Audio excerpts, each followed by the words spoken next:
Hey guys, Mrs. Erickson here. So this in the background is Crown Center at Christmas time. Pretty, something different.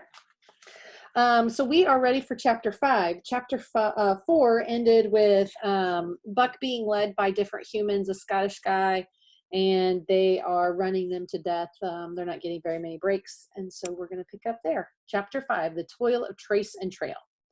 30 days from the time it left Dawson, the saltwater mail with Buck and his mates at 4 arrived at Skagway. They were in a wretched state, worn out and worn down. Buck's 140 pounds had dwindled to 115. The rest of his mates, though lighter dogs, had relatively lost more weight than he.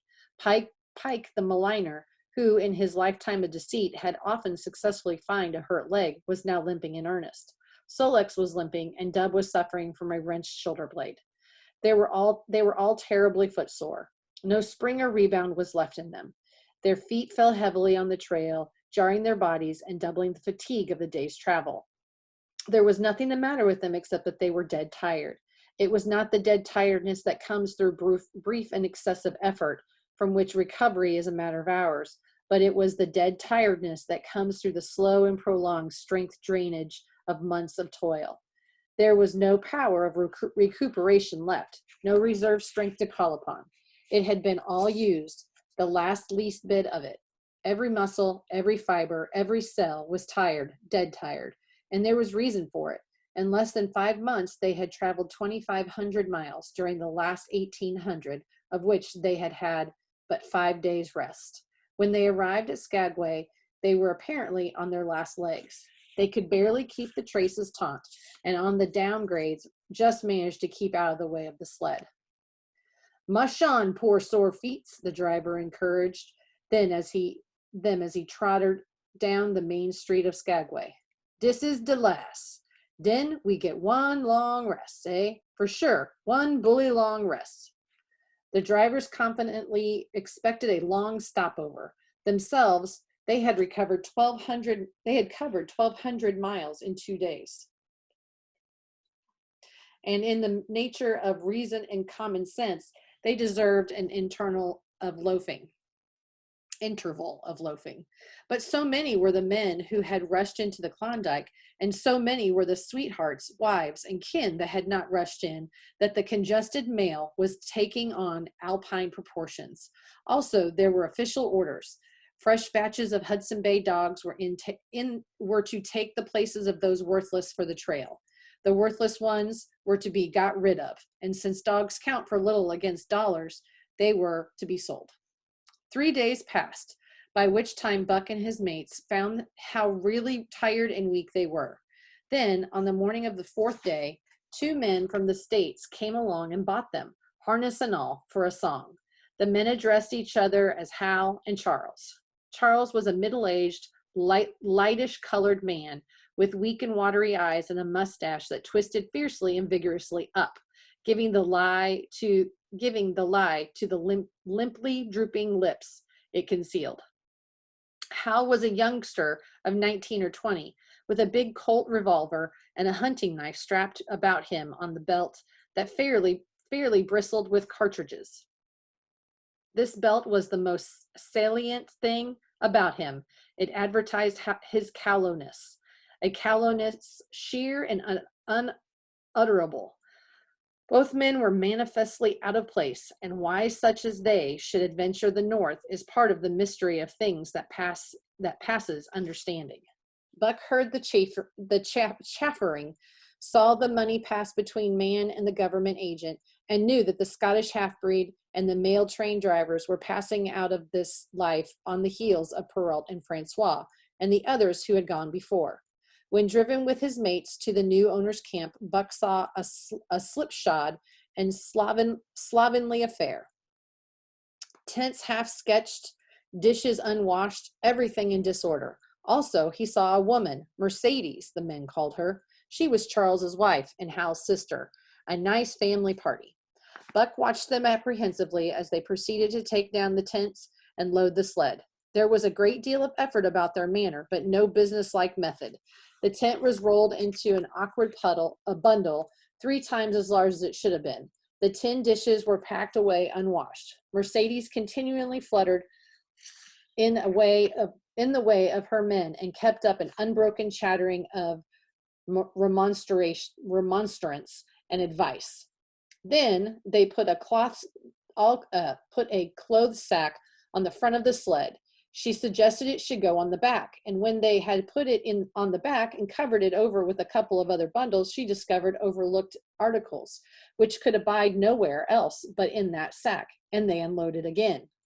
3 men from the neighboring tent came out and looked on, grinning and winking at one another. "You've got a right smart load as it is," said one of them, "and it's not me should tell you your business, but I wouldn't tote that tent along if I was you." "Undreamed of," cried Mercedes, throwing up her hands in dainty dismay. "However in the world could I manage without a tent?" It's springtime, and you won't get any more cold weather," the man replied. She shook her head decidedly, and Charles and Hal put the last odds and ends on top of the mountainous load. "Think it'll ride?" one of the men asked. "Why shouldn't it?" Charles demanded rather shortly. "Oh, that's all right. That's all right," the man hastened meekly to say. I was just a wondering, that's all. It seems a mite top heavy." Charles turned his back and drew the lashing down as well as he could, which was not in the least well.